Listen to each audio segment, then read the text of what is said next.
You know, day in and day out, I have the opportunity to be in sales offices throughout Dallas-Fort Worth. And also when I'm traveling, I get to come in some of your sales offices across the country. I get to hear, I get to observe, I get to see cubicles, I get to see offices and see all the great sales things that are going on and maybe not so great sales things going on. But every so often I'll hear a salesperson conclude a sales call with, "I'll call you back in a few weeks," or "I'll call you back in a few days." You know, think about that for a moment. I'll call you back in a few days, or I'll call you back in a few weeks. You know, imagine yourself as the client and maybe what might go on in the client's mind. I mean, more importantly, it's not very distinctive because you know what? So many salespeople leave their communications in the big fog bank, or they leave ambiguity, or they just leave a lot of curiosity going on and really that there's not a defined next step. And as high-level sales professionals, as being very distinctive, that you can't do that. You really have to understand what goes in the client's psyche about leaving a phone call that loosey-goosey. You know, so the clients, as I look at those statements, "I'll call you back in a few days or a few weeks," I imagine what that client's thinking. The client could think of, man, you know what, first of all, that salesperson's not very busy because, you know, they're just so nonchalant. Number two is that, again, there's no distinction. He's just like, he or she's just like everybody else. Number three could be that the salesperson doesn't have anything better to do. Number four is that, you know what, if that salesperson had that high level of belief in their product, do you think that they would leave it that loose? You know, and then the last one is that they, you know, the client can think that you don't think that they really have a life, that you could just barge in on their life whenever you call back. So think about those 5 things and how important they are to the client and what's going on in their mind. So, you know, it's very important to consider having those immediate and precision-based and impeccable follow-up skills as it relates to ending a phone call or ending a face-to-face presentation with your client, bringing any of those points of communication to a positive conclusion with no fog, no ambiguity, no haze whatsoever in the communication. Very, very important. So let me give you a couple steps here that will help you, and then I want to refer you back to the article called "I'll Call You Back in a Few Weeks" over at chuckbauer.com. But here's your tactics to handle this. Is number one, remember SNS. Have a specific next step. Always end every communication with a specific next step. Number two is, in your communication, kill the time fear that all clients have. Whether you're on the phone or whether you're face-to-face, one of their big fears is, man, this person's going to waste a lot of my time. Hey, secondary to that is that, hey, I'm going to be sold. You know, we have to deal with those fears. So make sure in your communication that you let clients know that you're busy, that you understand they are as well, and each other needs to be respectful of each other's time requirements. Extremely important. Number 3 in these tactics is use Outlook. Use Outlook. You make that appointment, get into that Outlook, and send the invite feature to that client.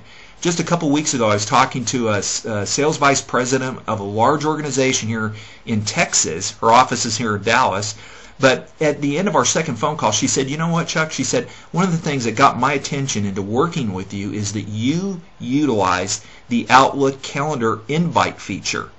And she went on to say, you know what, none of my salespeople, and I know she has like 5 district managers all throughout Texas. I don't know the total amount of salespeople, but she says none of my salespeople use that. You can be rest assured that just a few days afterwards, I'm sure all of her salespeople were using the Outlook feature. In addition to that, with these tactics, remember number 4, and here it is, you got to understand Jeopardy. And I'm not talking the TV game show. I'm talking about at that last point of communication to the client, to the next point, if there's not a decision made, if it's not a yes or a no, then you are in jeopardy of losing that client. So along with eliminating fog, haze, and ambiguity by having that specific next step and those things, is that you've got to make sure to do some follow-up with that client before the next call. Here's just a great example of this. This morning I had 2 significant phone calls. One was with the CEO of a company, and the other one was like, I think, Chief Compliance Officer. I mean, back-to-back phone calls. As soon as those calls are done, I already have mail pieces going out to those 2 individuals. So that's already in place. That's an automatic system. But secondary, I sent them a video email as soon as we were off the phone, just acknowledging. In the video email is 30 seconds. I acknowledge our call today, and I acknowledge our second call, which has already been sent to them by Outlook. That is impeccable in precision-based marketing, right there at the forefront. Just a few minutes ago, I did those two things. So the last thing is, in tactic number 5, is you've got to use urgency and deadlines with a lot of your communication. Urgency and deadlines. Again, just personally, the last week or so, probably had 3 or 4 proposals go out to different companies for a sales mastery course or for training. Every one of those communication has a deadline built into it that I need an answer back from that client. I had lunch yesterday with a potential big client here in Dallas. We're circling back a week from Monday and to get the answer so we know what those deadlines are. Clarity. Clarity. No fog, no haze, and no ambiguity.